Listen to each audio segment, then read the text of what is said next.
Check. Okay. Hey guys, welcome back to another New Fools podcast. We have the infamous Glarb player, Sully himself. What's up, Sully? How you doing, buddy? What's up, guys? How are you? We are good. You guys are tuned in for a special episode. My favorite frog. We have a deck tech on Glarb today. And Sully has been doing so much work. And last week, another person won with Glarb. So whoever laughed at me for playing Glarb, lick my balls. I mean, I suck, but Sully's good. Yeah. That's why we have Sully here. Me, not me. So what's up, man? How'd you let's kind of get to know you a little bit, man. Pull the curtain back. When and why'd you get into Magic? I love asking people their sets when they came in. So I started back in Zendikar, the Zendikar Rising. Back in 2016, 2017. Me and my buddy started playing casual.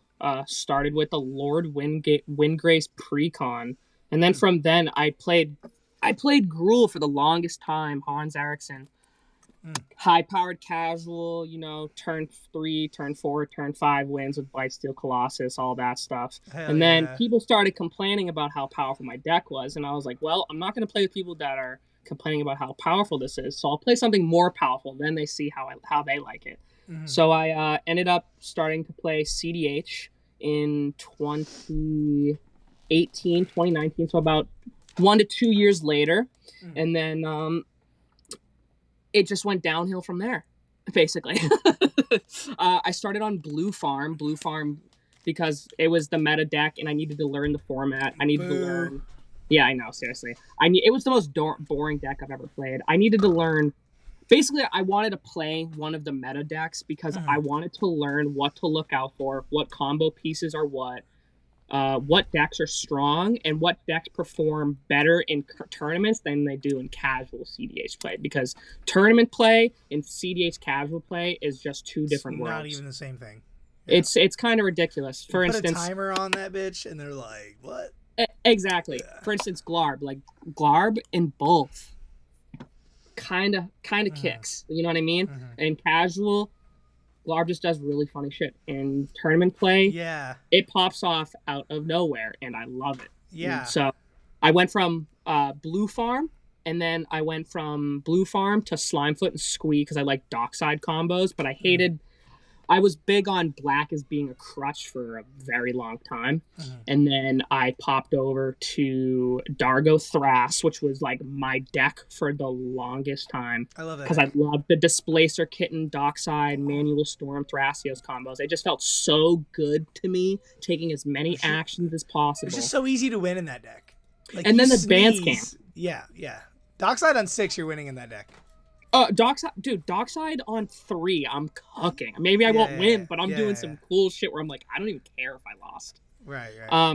And then Bloomburrow spoilers came out, and I'm like looking at all the spoilers. I'm like, dude, look at this frog. I'm sitting there and I'm like, look at the bottom ability, and I'm like, Surveil 2, that's decent. And then I looked at the top ability, and I'm like, oh, okay, so it's like Elsha. And then it said you can cast stuff off the top. And then I was like, all right, well, at that point, it's kind of it's kind of going from there. You know what I mean? Oh, we're gonna get into it. And went all in.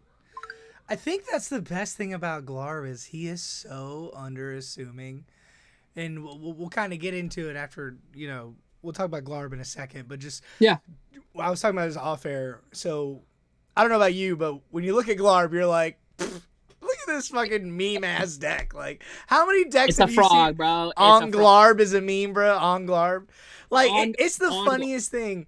And this is one of the only meme decks I've ever seen. I know.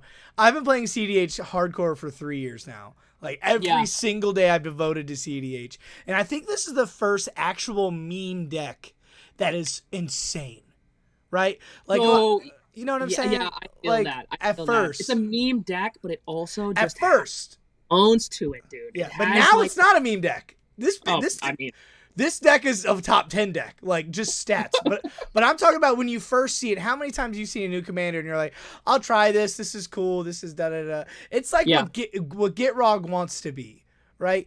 Gitrog has the combos. It's insane, but it's not there. And Glarb is that plus, right? So it's funny you say that because a very good friend of mine, Frankie Pens, FS Pens on Discord, he is probably one of the top 5 Gitrog players, like I would say in the US. Yeah. And he just kicks so much ass, and it just makes it's good.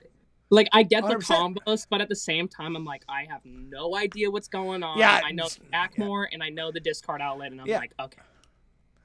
Yeah, no, it's good, but imagine if that had blue, right? And that's kind of what Glarb does, is like, hey, I could be a meme deck, but now it has Sultai, and it couldn't come at a better time. If this card was printed a year ago, we wouldn't be talking about it, right? No. But post-ban, Sultai's... Tevish Thassios is my main deck, obviously the name of the pod. I'm a huge Tevish guy all day long. Tevish, it used to be Tevish Crom. Now, Tevish Thassios is doing work. Sultai Sans Red is good now, so I feel like Glarb could be better. I think Thassios in general is just doing so much work right now that it's one of the best card advantage engines in the game, and for only 2 mana... It's just like, it turns on Fierce Guardianship, you know, all the... My deck is more Thassios as the combo, because I like playing Deep Glow Skate and taking everyone's commanders with Tevish. But no, I just played a tournament. I lost my win in it. I was that close.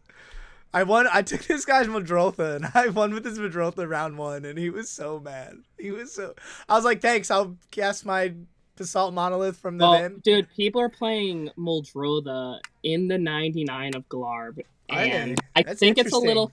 It's cool. I think it's a little cope. 6 mana. Yeah. I mean, I'm definitely going to try, because any card that I see that's in Sultai, and I'm just like, all right. We're going to get into that later. We're trying this. Sully is on some motherfucking spice, and if he wasn't the top Glarb player right now, you would laugh at his list. But I was looking at it pre-show, and I was like, God damn. But we're kind of going to... Let's go ahead and get into it. Do you think Glarb is for beginners? Do you think Glarb it can be a top 10 deck, or like keep performing? Well, let me stop you right there. I think Glarb is a top 10 deck. Me too. Okay, that just might just be me, but Me too.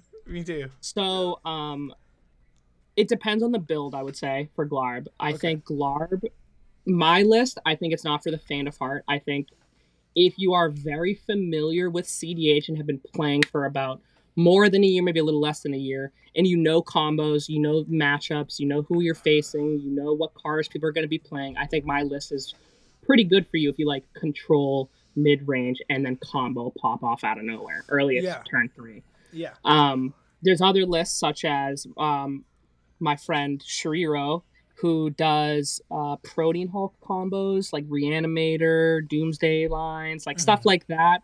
That list is also very difficult. If they want something that's more beginner friendly, more standard beginner friendly Doomsday list with just straight value, I would go into our Discord and go to the new deck lists.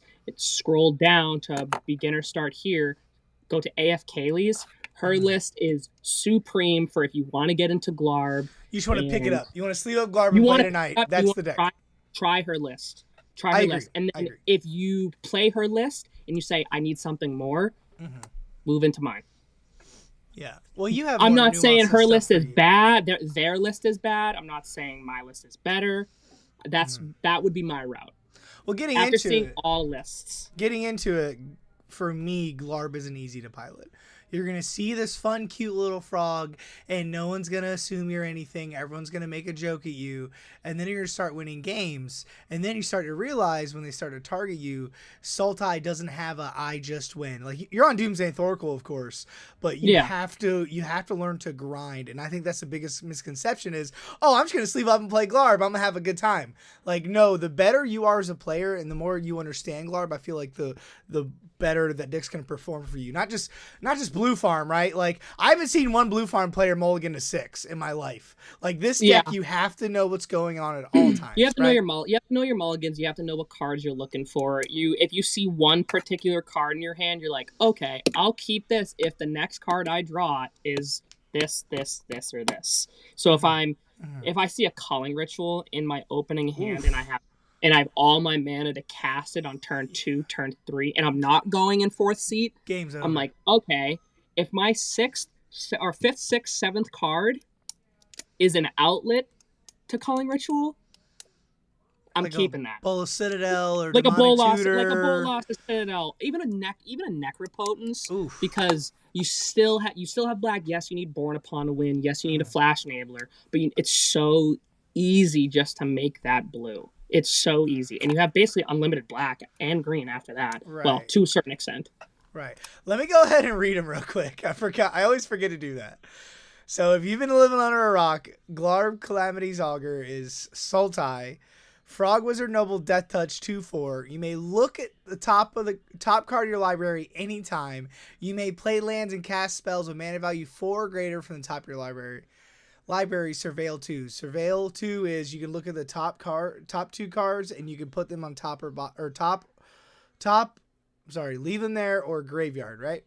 Yes, you can also rearrange the order. Yeah. Which is very big. Yeah. So I wanted to say that to say this. I like the Necro stuff because one of the best cards in the deck for me is Valley Floodcaller. Floodcaller says you may cast stuff as a flash non-creature spells. Then whenever you do, untap Frog, Otter, blah, blah, blah, blah, blah. So you just keep going with Glarb. To me, yeah, Necro and Valley Floodcaller were Necro, the cards. Valley Floodcaller is Manual Storm Surveil. Manual Storm, yeah. That's basically along those lines. What I like about Glarb too for me is he's one of a kind. There's not one other Magic card that is like this Commander, and it's just so goofy. So what I was saving for the podcast is I was brewing Glarb. It was like 2 weeks in, and I'm on a TTB server. They're really good for like league play. They're great, right? They're awesome. I play there all the time. This one guy I'll never forget. I'm like, I think I was on Rogside prepping for the boil, and I was like, yeah, man, I can't wait to bring Glarb to the league. He's like, oh, can't wait for easy wins. And I was like, excuse me? That's always been in the back of my mind. So then a week later I play the same guy, bro, and I won turn 3 easy with the fucking Doomsday. It wasn't even close. Doomsday, I had a swan song, I won the game. And he literally goes, did Glarb just win? So that was the name of my fucking Glarb list forever. Did Glarb just win? Yeah, and I was like, hey, remember 2 weeks ago? He's like, yeah, I know that. I guess that deck is kind of good. I'm like, I'm only playing it because you said that. I probably wasn't going to build it. Easy wins, bro, and that's the definition. I might not even be on the podcast if you didn't say that. So thank you to that guy, okay? Exactly. But I wanted to get that story out to get people. This deck isn't a meme deck. This deck isn't da da da. This deck has fucking legs, and Glarb is here to stay. Oh, it's definitely a meme deck. Don't get me wrong. No, for sure. I'm just saying. Silly shit. Yeah. When someone sees it and goes, oh, I can't wait to go to my LGS and play this with my buddies, casual competitive. It's like, no, you can bring this to a tournament. You just have to practice, right? And you can win games. That's my take. Yeah. But another thing is, it doesn't even matter if you win, because as long as you're gaining knowledge and you're learning through people's combos and how they win and how they maneuver through politics, card selection, mulligans, all that's turn order. Like, yeah, I have a great win rate in tournament play, but if I lose, I'm like, oh, okay, how did I lose? You want to let me know, like, how your deck works, your combos? Are you playing anything that's not normal for a regular, let's say, Timna Thras list? Yeah. Oh, you're on so-and-so? Okay, why? That's basically how I go about when I lose in a tournament game, basically. Right, yeah. 99% of the time. Right, and again, you said your win rate the last few weeks is 65%. Yeah, that's so insane. In tournament games, I've been kind of kicking. It would have been higher, but at the latest AK that I was in, I did do absolutely terrible due to turn orders and bad mulligans. Listen, I'm not a perfect player, but in the past 3 tournaments that I've played, my win rate is up 65%, give or take. And as a couple of percentage. Yeah, as a recording. Obviously, it's me keeping it's me keeping track of it on my phone. Yeah. Through Top Deck and all that stuff. So it might not exactly be 65%, but it's definitely more than 60. But the numbers are there, right? And yeah. As we're recording, Ian just posted, he's one of the best CDH player. He just did a tournament breakdown, and there's 2 Glarbs out of 9 Glarbs in the whole tournament. I think there's like 120 people or 110 people in the tournament. Yeah. There's 8 or 9 Glarbs. 2 have made top 16. 1 won the whole thing. One just straight up won. And the kid that won and a kid that was in 3rd place ended up having the same last name, which is pretty ironic, actually. Oh, okay. All right. Cousin? No, I said, his name's Logan, and I was like, dude, is that like your brother or something? He's like, no, we just ended up having the same name. And I'm like, that is a small world, bro. In top 4, in a 250 whatever person tournament, they have the same last name. Yeah. Yeah. So pushing forward, so what's kind of the strengths and the weaknesses of the deck? Like, what would you tell me if I was sleeving it up right away, if I was taking to tournaments? What's kind of the gist of Glarb before we get into the So that's a great question. I think the gist of Glarb under my list is a very mid-range control list that takes advantage of knowing knowledge of other people's decks, knowing what other people want to pull out, knowing what other people are going to win with, and then taking advantage of that.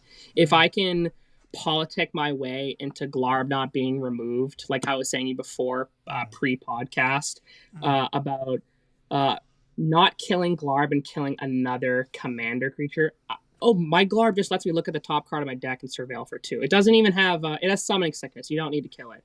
I think Glarb is so unassuming that you can just kind of fly under the radar until you're ready to go balls deep. That's basically, I would say, a weakness.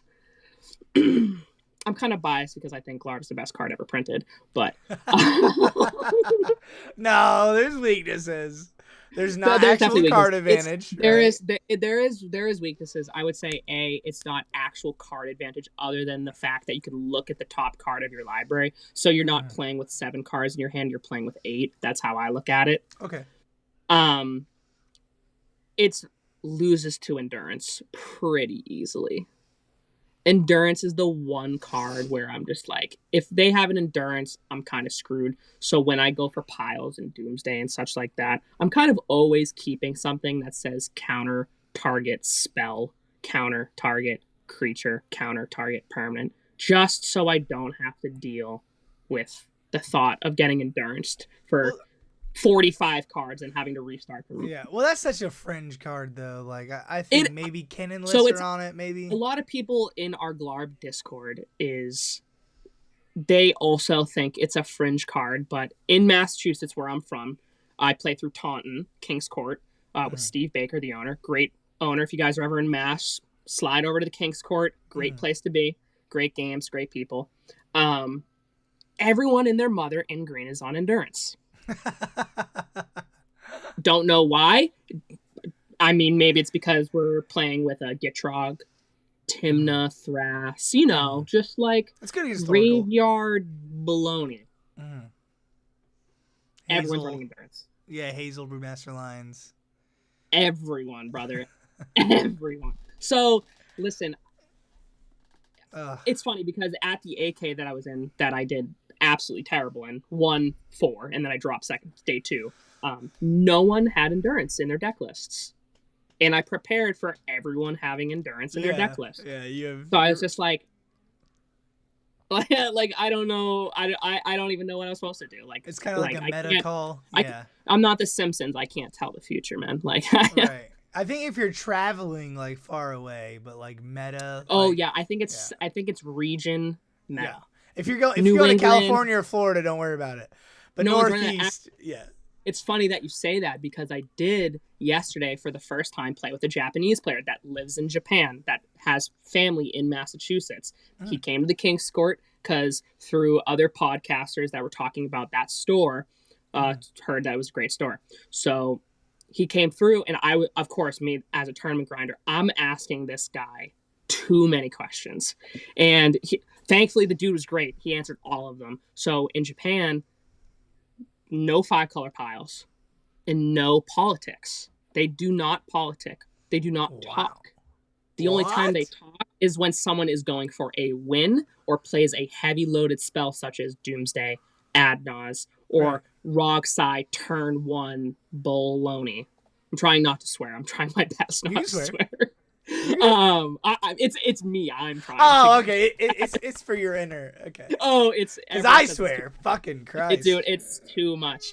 But yeah, so it made, and I said, "Is there anything that I did that was different?" He said, "First off, you're playing Glarb," and I'm like, "Excuse me?" He's like, "Don't get me wrong. I need to continue this statement. I wanted to say thank you because you showed me Glarb. Glarb won out of nowhere." And I had no idea what this deck was going to do. I looked at your deck list beforehand and I thought you were not even serious. Right. And then I won. Turn 4 with someone else's Wheel of Fortune and a Jace on the stack. It was just not on the field and a Wheel of Fortune on the stack. I got you. Yeah, a Wheel of Fortune. How'd you steal? Okay, anyways. Trader's Graph, baby. Oh, yeah. Let's go. I love that card. Jace out, next card you would draw wins you the game. Someone enduranced me, and I had 7 cards left in my library. Cast a Wheel of Fortune at instant speed. I was gonna ask why you're on Jace, but that sounds pretty good. That is one of the reasons. Found the reason. That's cool. Valid as hell. But yeah, I learned so much from this Japanese player, and we connected on Discord, and we're planning to play more games online. So I'm super excited for that. Dude, that's so cool. I play with people all over the place. I play with the California people, and they respect our Roxai. Like, guys, we can't let Roxai hit his land drops. And I was like, yeah. Roxai's fine. I don't know what y'all are talking about. I can't remember last time Roxai beat me, right? But they're like, no. Oh, God, Michael Myers is going to get us. We can't let him get a soul ring. With him misstep the soul ring. And I was like... So what do you think the Japanese player I was saying was playing? Roxai. Yeah, their meta is crazy. Insane. With deck I want to build, that the meta over there, they're on Rog Tevish, but like the stacks version.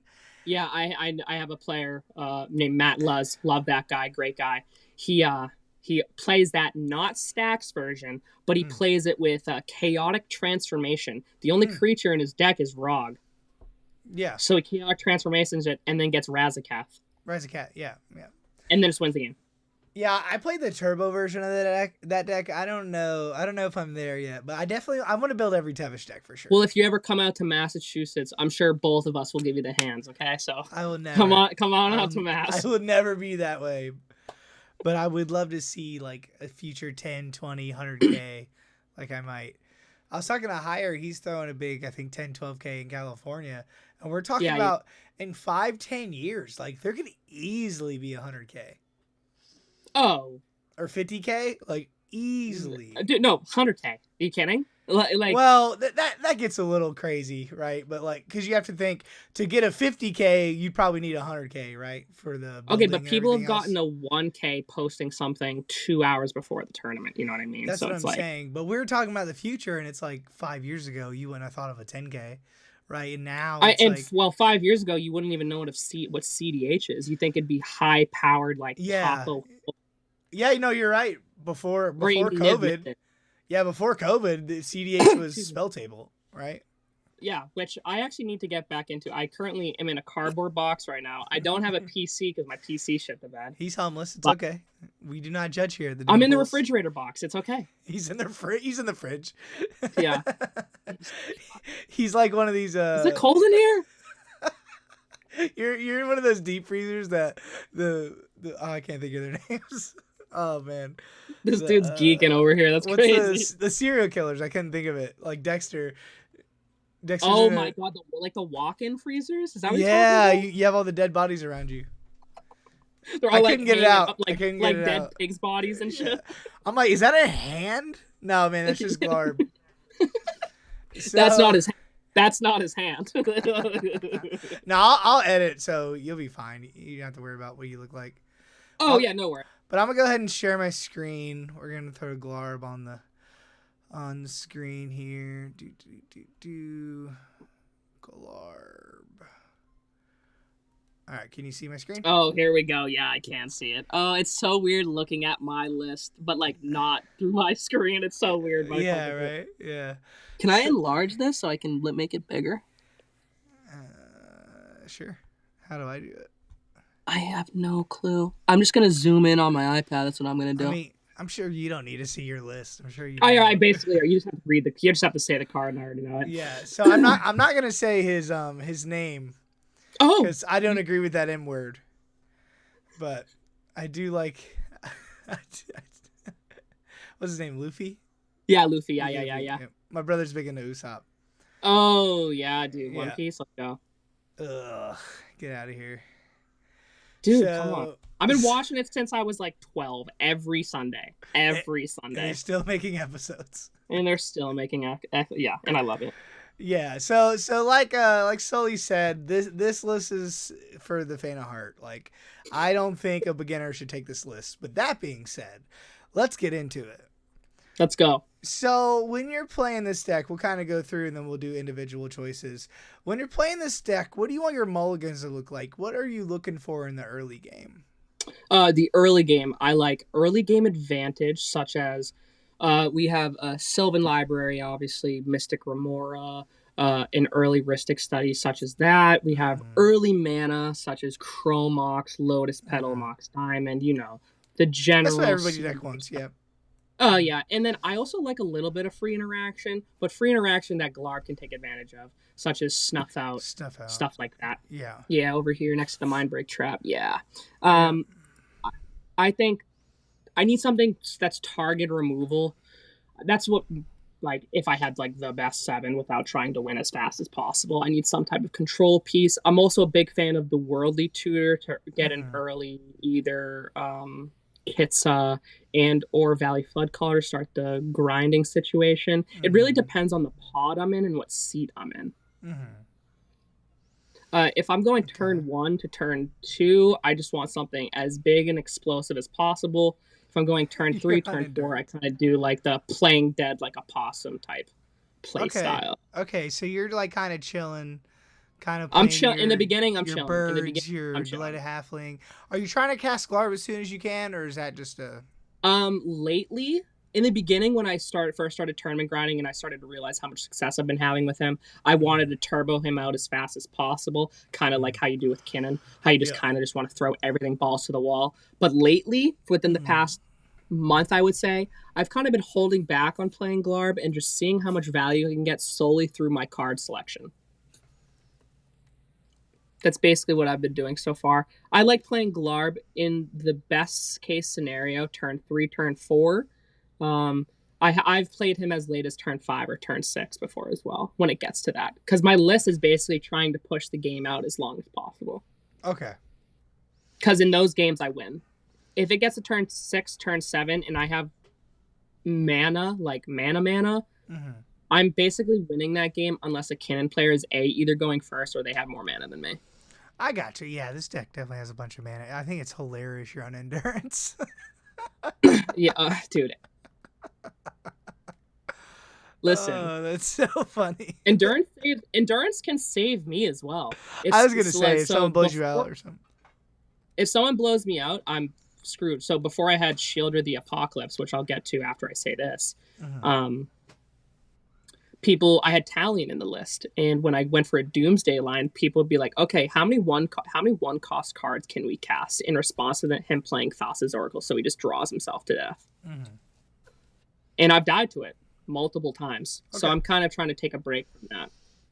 But Shieldred in this deck lately has been a machine. It has been a absolute machine. We are in a Rhystic Study draw cards meta, and this card just punishes it on top of the fact that it's gaining me life when I'm drawing cards. Obviously, I'm trying to take advantage of the draw card engine meta as well, but me gaining life through it, and then me being able to put it out into a Bolas, a Citadel, or a Necropotent situation just makes it gross.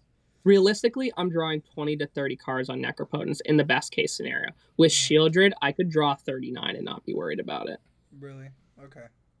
Yeah. So, do you think she does enough damage, or do you think she's really good reactive? So, in a perfect world, a perfect utopia, I feel like that Shieldred should do a little bit more damage, but that's just because me. Like I said, I have about 3 or 4 cards in this list that are slots. So 1 is Shieldred, 2 is Seedborn Muse, and 3 is endurance as creatures as they are right now. I did edit this list within probably 8 hours ago. I love Seaborn Muse in this deck. It's so good. So I like Seaborn Muse as well, especially because I am on the Pizza package as well as Fairy Mastermind package. With the mana, drawing cards. I was on Notion Thief with that package as well, but I decided to take it out because it just dies to Orcish Bowmasters, and I'm not dealing with that. I think it's a dead card generally. Okay, it's in my Hashaton list, and it hasn't done in my Tevashasios list. Yeah, it does so much work. It really depends on the situation. Maybe in this list, a lot of times it's just sitting in my hand and I'm pitching it to Force of Will, or I'm pitching it to a Chrome Mox. I got you. Yeah, for sure. So let's kind of go over. I want to go over the combos and Glarb a little bit, the outlets. So obviously we're on Thassa's Oracle, right? It's the best. Obviously, yep. Demonic Consultation, Tainted Pacts. Yep, that's the easy stuff. So I kind of want to get into. Let's just do it now. The Doomsday piles. What's the cleanest and easiest Doomsday pile for this deck? Okay, so the cleanest and easiest Doomsday pile for me would probably have to be, obviously, have Glarb with the ability to be tapped just in case. And I would go Gush. And then I would go into either 2 counter spells or a Thassa's Oracle and some type of Cavernous Souls effect. And then the last card can either be a counter spell, something that you can cast off the top with Glarb, for free, like a trap, exactly. The top 2 cards would be Mindbreak, Trap, or Force of Will. Okay. That's Force of Will, obviously, if you have a blue card. Snuff out if there's a problem. So if there's a Drannith Magistrate, if there's something that's really hindering you from winning the game that is a creature-based card, or creature-based card, it would be a removal spell. But that's like the main line. The line that I think is the spiciest of all the spice would probably have to play, if you want to scroll down all the way down to the lands tab, we have a land called Lazotep Quarry. It is right there. If you want to zoom in on that, this card is a sleeper. An absolute sleeper. X2 tap, sack a desert to sack itself. Exile target creature with mana value X from your graveyard. Create a token that's a copy, except it's a 4/4 zombie. Oh. So what I like to do is I like to put Glarb in my... I like to put Thassa's in my Doomsday pile. Tap Glarb and put Thassa's Oracle in my... And act like I made a mistake. In your bin. Act like I made a mistake. And they're like, oh, you clearly have a Reanimate in your hand. You clearly have a Reanimate in your pile. And then they say, okay, I pass priority. And I say, okay, I'm going to activate the ability of a land, my Lazotep Quarry, to put a Thassa's Oracle onto the stack. Yeah. And they say, oh, crap. How do we interact with this? You don't. A Stifle, a Trick Bind, or an Endurance. Yeah. Only way to stop that. Something that, obviously. Yeah, good. It's like a delay effect, obviously. Yeah. I kind of did the same thing.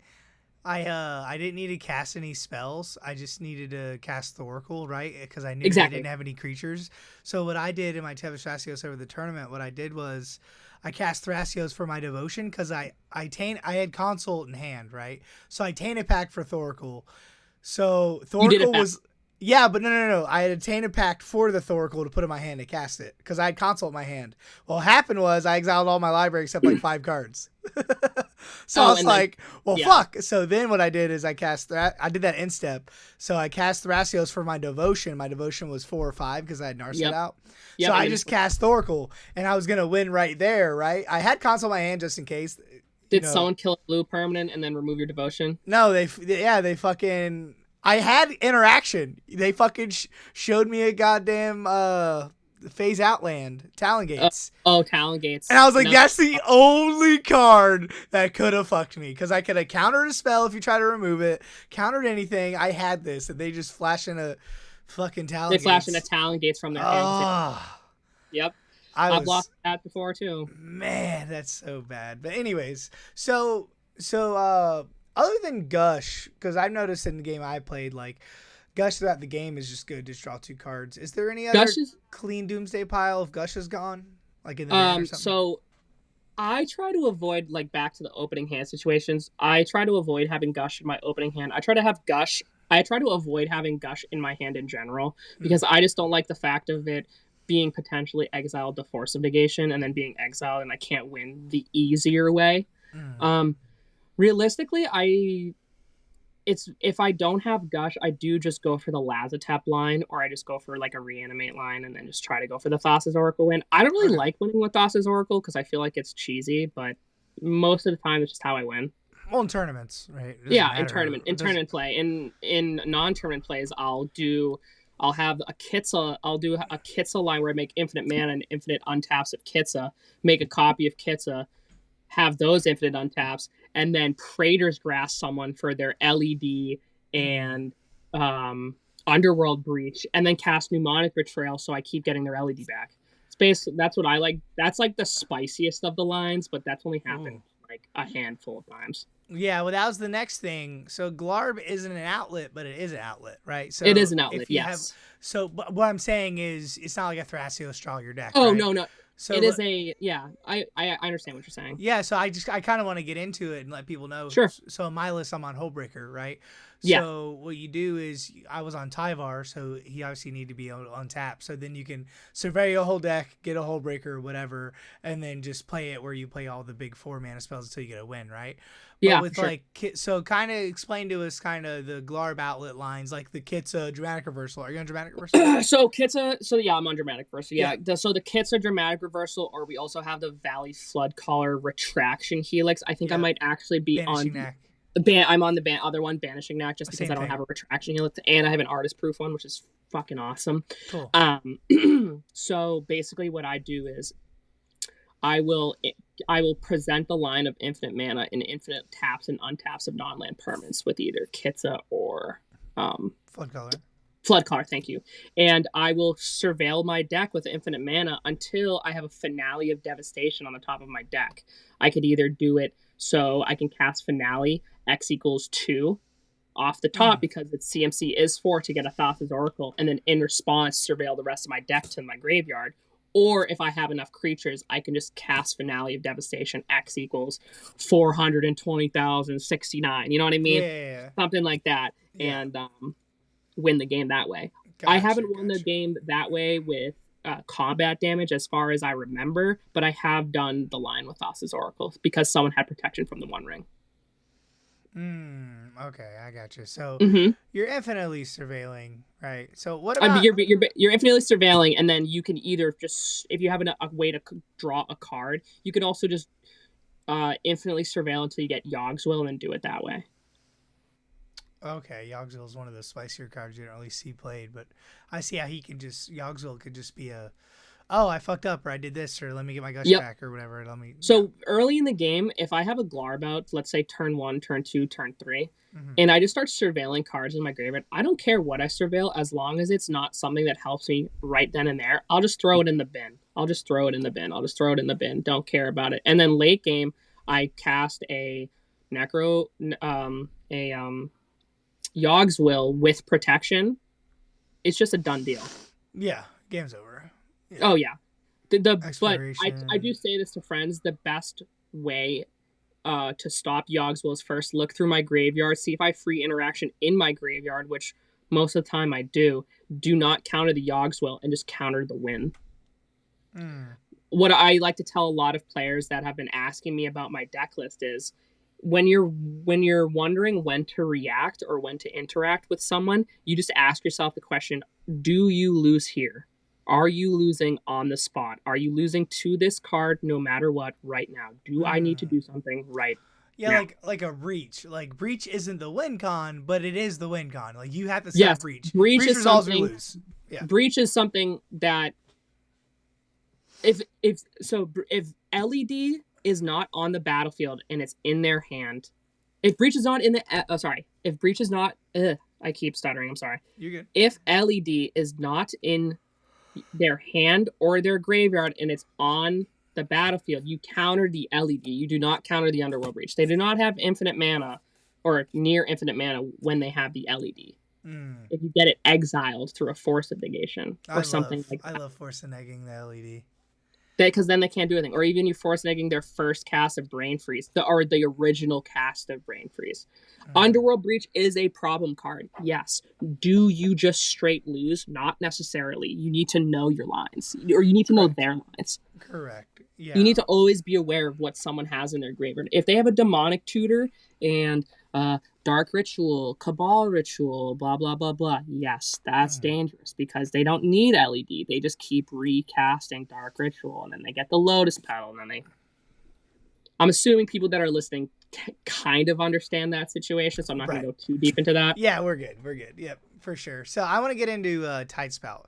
So why Tidespout over Hullbreaker? Okay. That's my first question. That is Yeah, go ahead. Sorry. Yeah, you're good. So Tidespout over Hullbreaker. I think you're crazy, but it does say permanent. So, and then also, is he just in the deck because this is a spicier? I was on Hullbreaker, but is he just like your backup win line? Like if you Tidespout is definitely a backup win line. Tidespout, infinite mana, flickering with rocks, obviously, is just straight a win. And then Bowmaster, Fairy Mastermind. But the problem is you have to find a way to copy Tidespout because it doesn't work like that. Because you have to make infinite mana, and then you start casting a Mana Rock and then an Orcish Bowmasters. To flick the Orcish Bowmasters, you need something else, such as another Tidespout, just to start. And that's what I was going to talk about is with Glarb, he doesn't have haste, right? So that doesn't work. He does not. You can't recast him and tap him.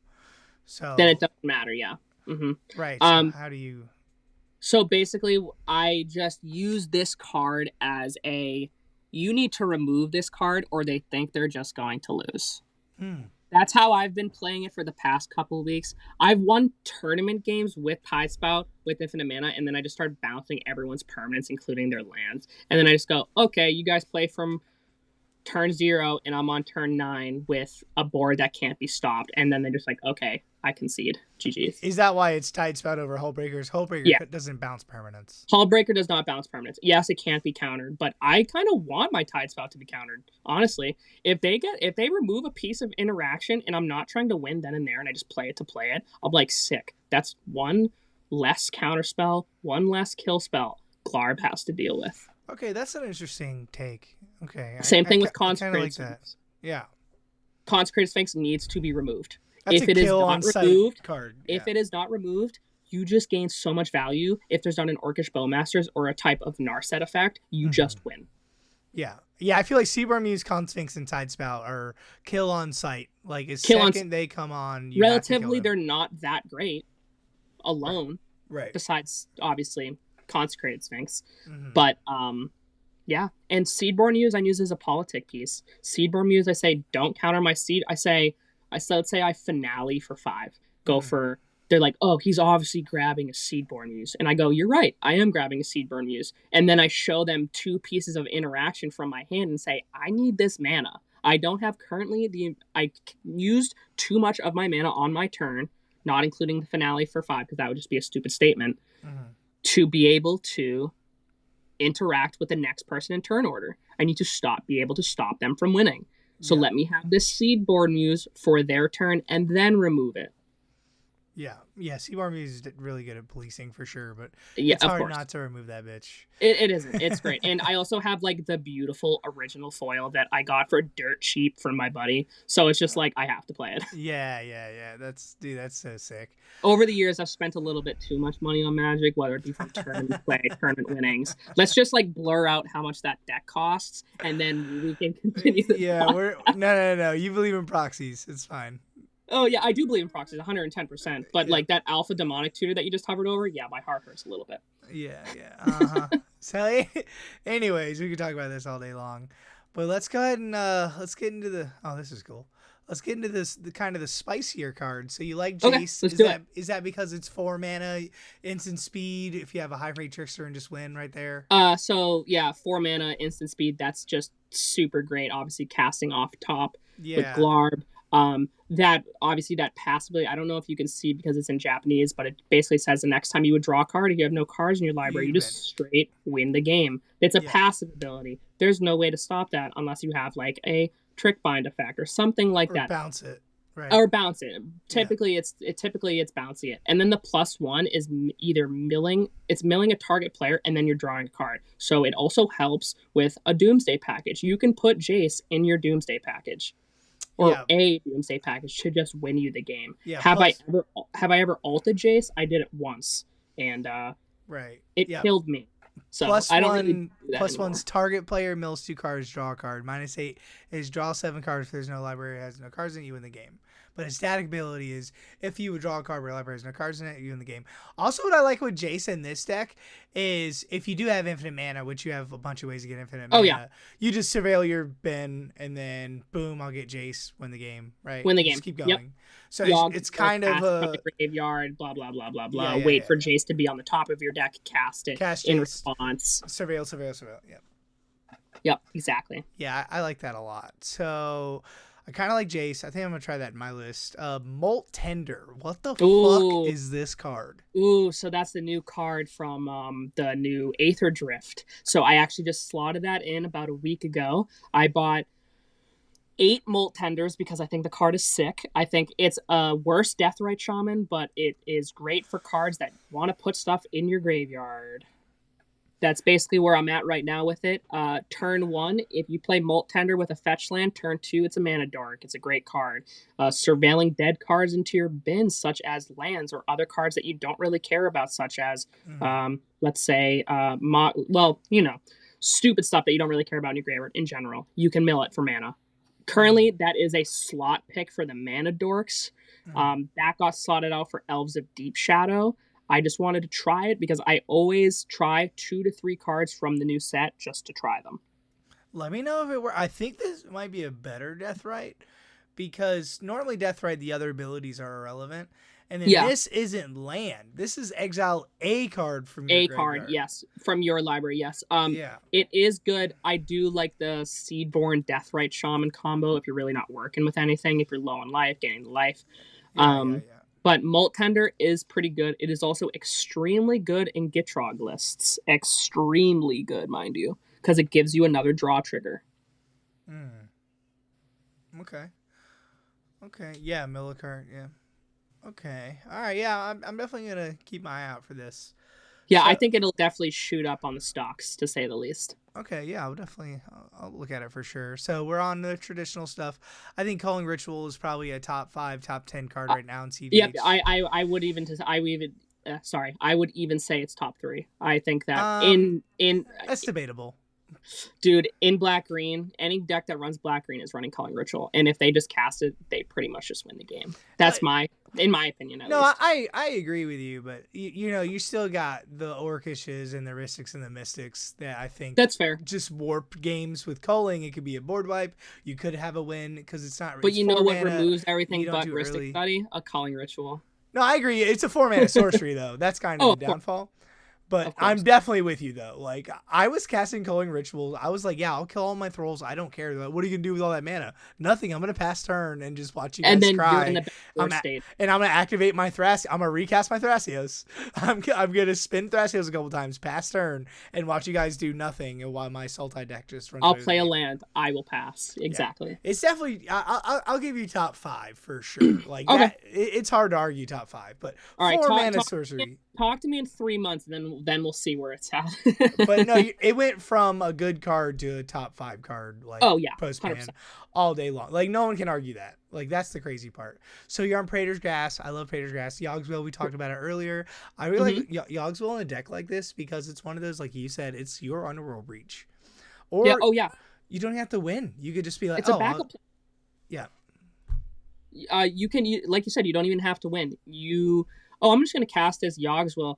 I'm going to recast my Lotus Petal. I'm going to recast a Dark Ritual. I'm going to get my Orcish Bowmasters back. I'm going to get any of my creatures back. I'll even cast my Shieldred again. I'll cast a, Opposition Agent, even if it doesn't really matter right now. Just stuff to put onto the board. Make game action. And two, I feel like sorcery stocks have come up because it is a flash meta. Look, you're on Floodcaller, High Fate Trickster. I'm sure you're on Born Upon a Wind. Oh, of course. This is a good Necro deck. Like, you could easily in-step, do a Yogsville, get some rocks, untap, and try to win the game. Like, Oh I yeah, think Yogsville stocks definitely come up, especially a graveyard deck. And I think graveyard decks, for me personally, have risen since the ban. I agree. I entirely agree with that statement. So, and we're on Beseech. This is just a really good tutor Yeah. in this deck. We talked about Banishing Knack. We got I love Floodmaw. I think Floodmaw's a staple I think now. Floodmaw's, notably, I'm not on Cyclonic Rift. I've been doing that too. I've been replacing Cyber for this deck. I don't know how I feel about Cyclonic Rift right now. The last time I played it was in Dark Thras when this card got printed. This was another one of the cards that I tested in Bloomburrow with Glarb. This card is just good.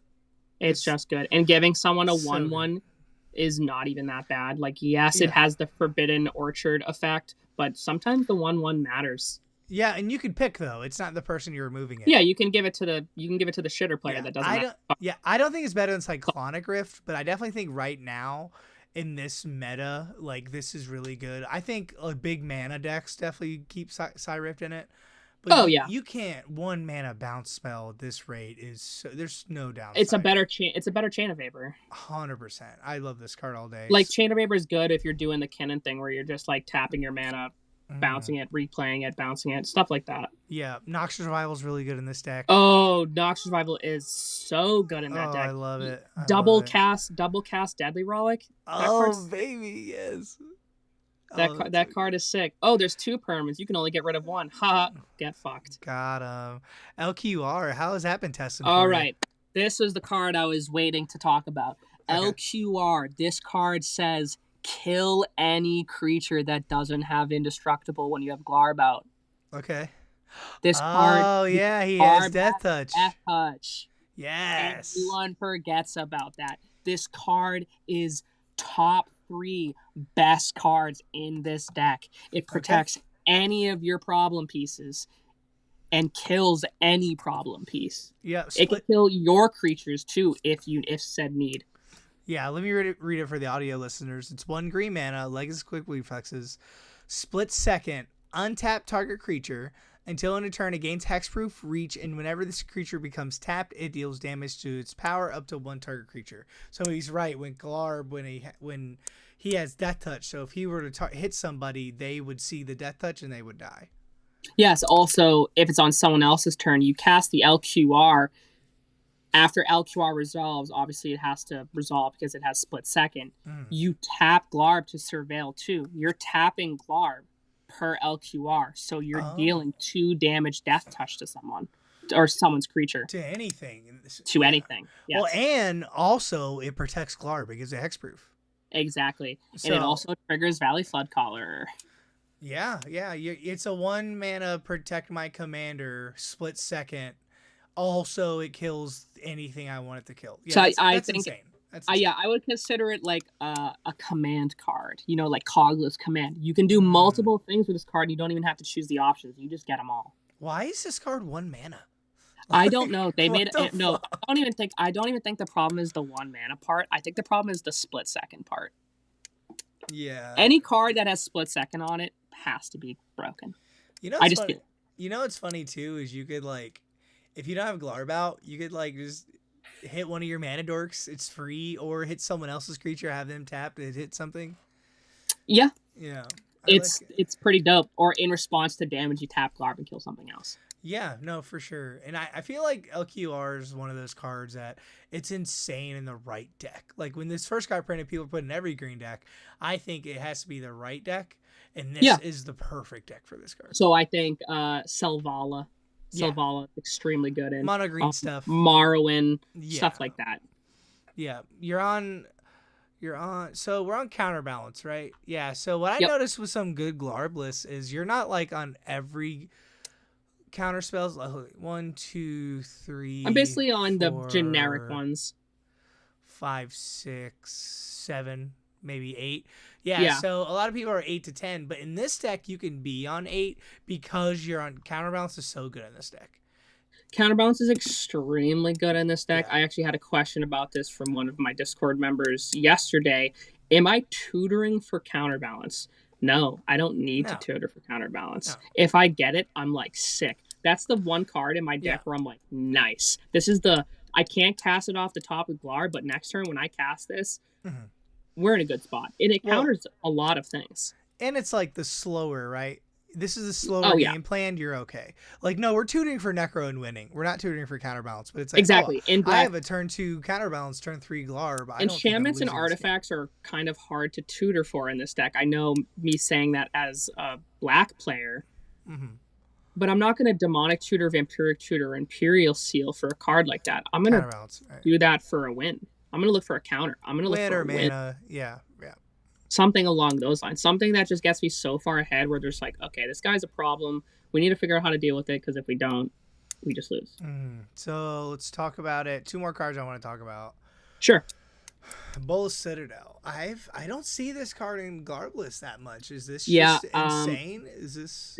This card's good. I am considering cutting it. It does kill me a lot because I'm just a player who just goes balls to the wall. I don't care if I'm at 5 life. We're just going to keep going. I'm going to cast that 1 mana dork and go to 4. I don't really care. I'm just going to keep going and see what happens.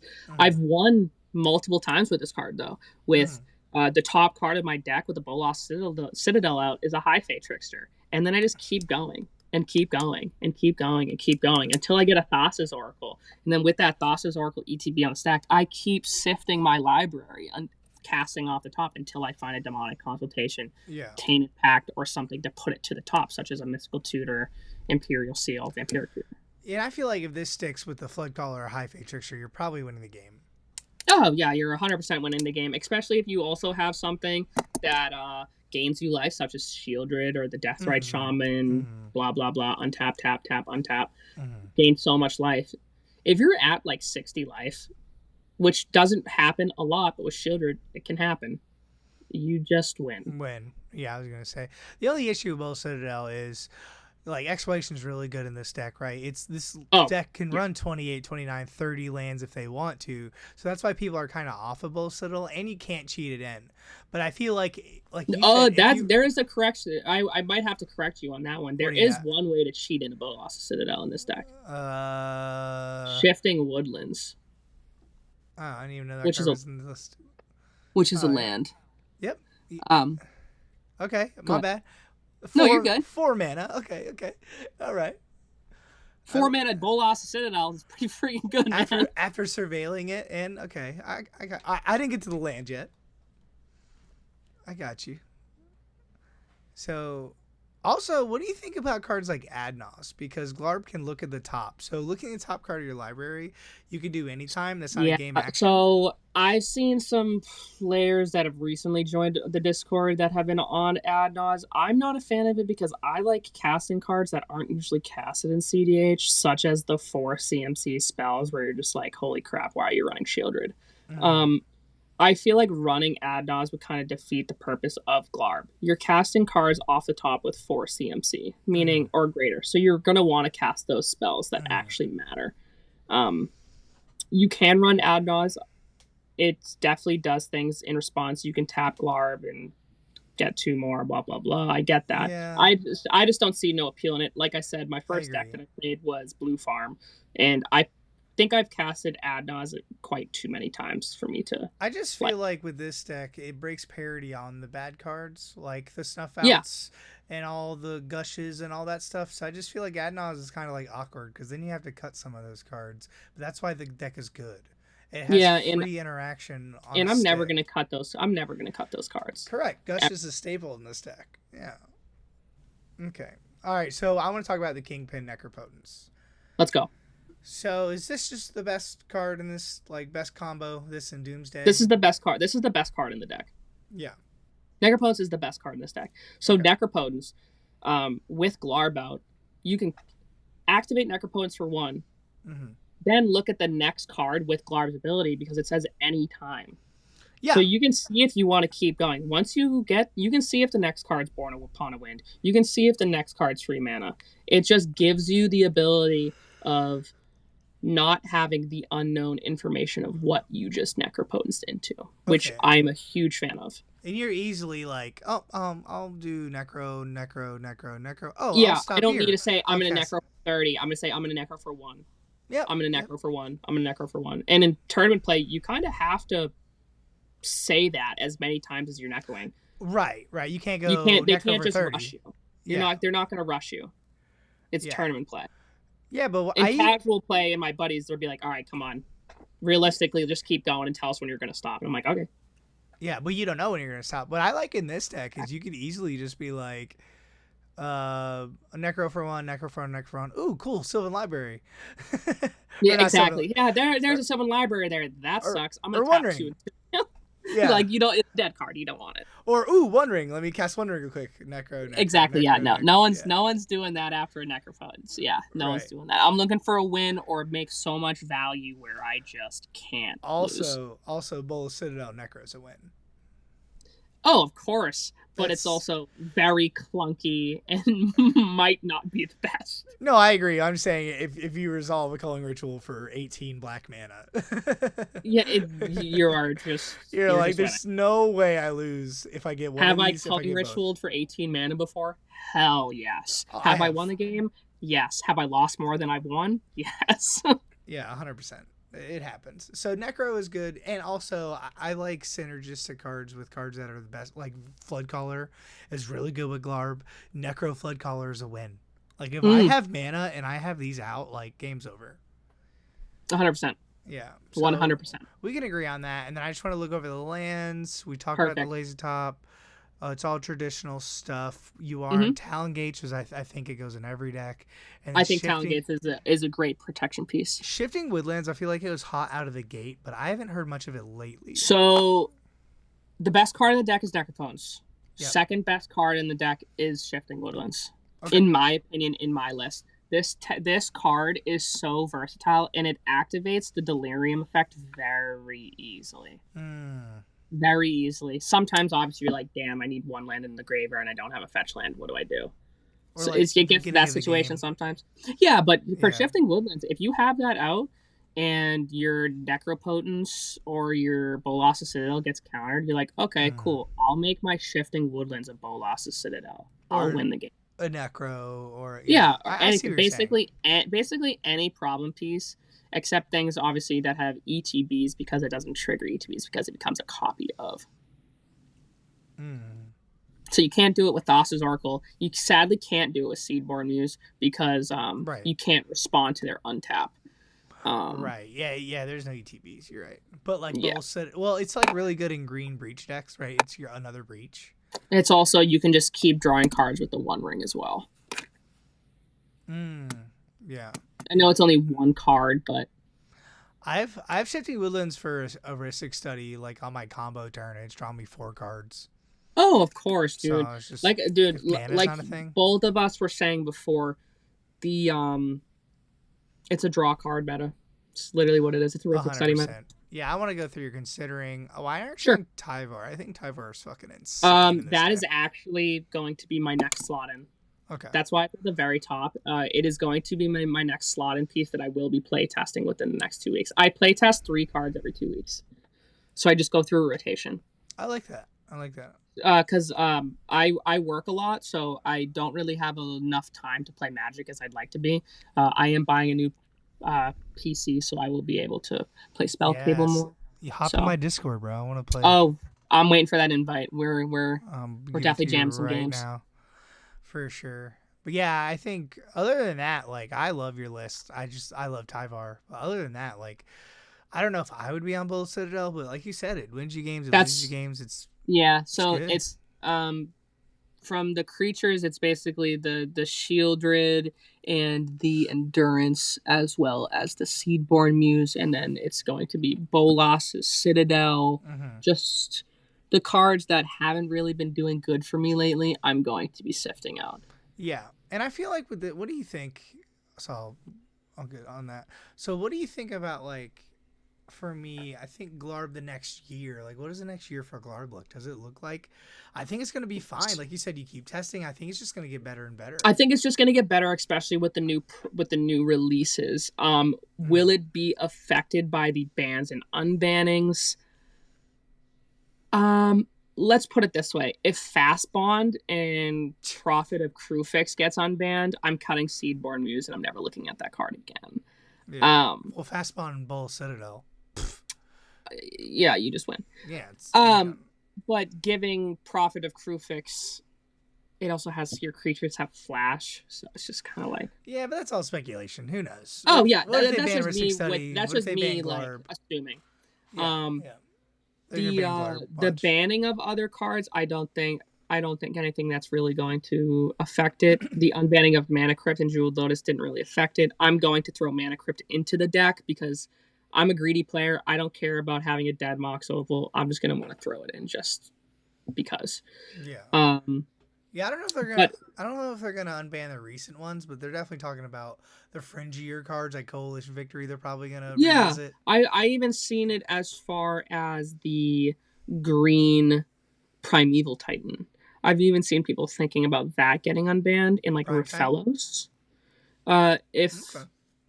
If Primeval Titan gets banned, I think Glarb wants it immediately because it does find Labs Tap and it does find Cavern of Souls, Gaia's Cradle. I think every green deck wants Prime Time.